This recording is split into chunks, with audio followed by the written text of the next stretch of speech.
Venons-en à cette question qui fait apparemment débat. Faut-il, oui ou non, se laver tous les jours? Alors, on aurait tendance à dire que oui, mais certains dermatologues estiment le contraire. Une douche quotidienne serait inutile, voire agressive pour la peau. Alors qu'en est-il vraiment? Eh bien, c'est ce qu'Aurélien Don et Gaëtan Zanqueta ont cherché à savoir. 2 douches par jour, un minimum pour Logan, grand sportif. Pour sa toilette, le maître nageur utilise toujours la même crème lavante qu'il a choisie en fonction de sa peau. Ça arrive aussi où je m'entraîne peut-être 2-3 fois par jour, donc je prends chaque fois une douche après, mais je dois surtout réhydrater ma peau, sinon j'ai tendance à avoir la peau qui pèle un petit peu à force de se laver avec du savon. Une tendance opposée émerge, surtout aux États-Unis. Se laver avec parcimonie, préférer les toilettes ciblées et celles qui est les zones intimes. Se laver tous les jours, est-ce une mauvaise idée? Pas du tout, selon ce spécialiste. Le choix du produit, il est bien sûr individuel, dépend un peu du type de peau qu'on a. Une peau grasse, par exemple, doit certainement être lavée plus souvent et mieux encore qu'une peau sèche. Une peau normale se lave tous les jours, bien sûr, classiquement.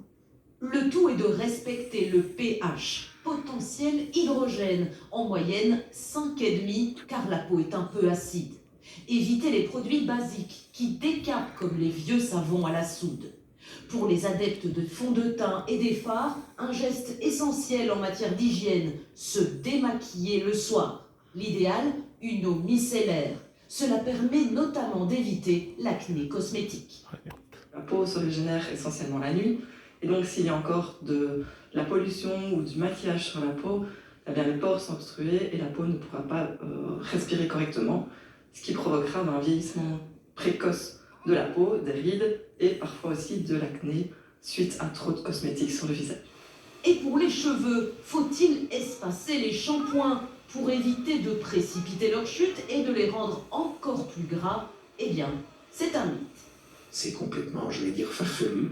Il est évident que le cuir chevelu n'a pas le droit d'être sale par rapport au corps qui a le droit d'être propre. Donc, pourquoi ne pas se laver les cheveux tous les jours, tous les 2 jours? Ça peut dépendre, évidemment, surtout en cas de pellicule ou en cas de cheveux gras. On les perd pas plus? Et non, le lavage ne fait pas tomber les cheveux, pas plus que le lavage des mains fait tomber les ongles.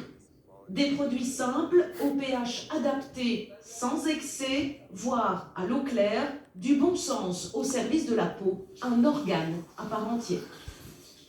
La situation